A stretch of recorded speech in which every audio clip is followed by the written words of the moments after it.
ഹിന്ദു ഏകതാ സമ്മേളനത്തിന് വേദിയായി തിരുവനന്തപുരം വെൺപാലവട്ടം ദേവീക്ഷേത്രം. ചെങ്കോട്ടുകൂണം ശ്രീരാമദാസ ആശ്രമം പ്രസിഡന്റ് ശ്രീശക്തി ശാന്താനന്ദ മഹർഷി ഹിന്ദു ഏകതാ സമ്മേളനം ഉദ്ഘാടനം ചെയ്തു. ഭാരതത്തിൽ ഉടനീളം 84,000 കേന്ദ്രങ്ങളിൽ ഹിന്ദു ഏകതാ സമ്മേളനം നടക്കുന്നതിന്റെ ഭാഗമായാണ് വെൺപാലവട്ടം ക്ഷേത്രത്തിലും സമ്മേളനം സംഘടിപ്പിച്ചത്.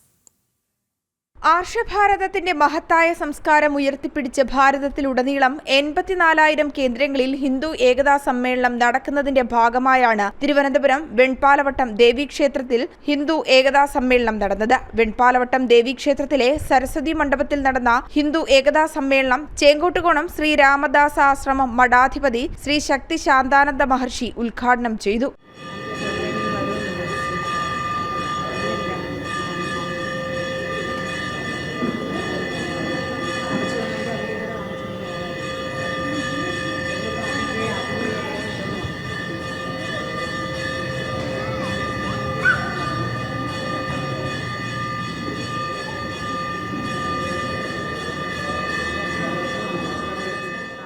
ഈ ലോകത്തെ നിർമ്മാണിക്കേണ്ട ഒരേ ഒരു സംസ്കാരം എന്ന് പറയുന്നത് സനാതന ധർമ്മമാണ്.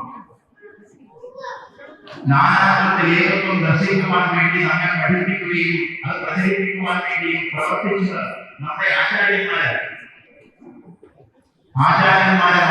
അവരുടെ ദർശനങ്ങളെയൊക്കെ കടന്നു കുടിച്ചു നമ്മൾ ഇന്ന് അടിമകളായി ജീവിക്കുവാനാണ് തീരുമാനമെടുത്തിരിക്കുന്നതെങ്കിൽ ആർക്കും നമ്മെ രക്ഷിക്കുവാൻ സാധിക്കും.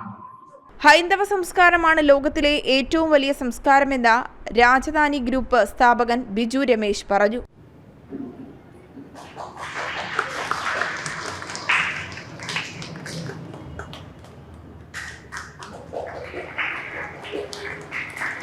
ഹിന്ദു ഏകതാ സമ്മേളനത്തിന്റെ ഭാഗമായി നടന്ന ശോഭായാത്രയിൽ കുട്ടികളും മുതിർന്നവരും അടക്കമുള്ളവർ പങ്കെടുത്തു. സമ്മേളനത്തിൽ വിവിധ മേഖലകളിൽ പ്രാഗൽഭ്യം തെളിയിച്ച വ്യക്തികളെ ആദരിക്കുകയും ചെയ്തു. കൂടാതെ സമ്മേളനത്തിന്റെ ഭാഗമായി ഭജന, വീണാവാദനം തുടങ്ങിയ സംഗീത പരിപാടികളും അരങ്ങേറി. ജനം, തിരുവനന്തപുരം.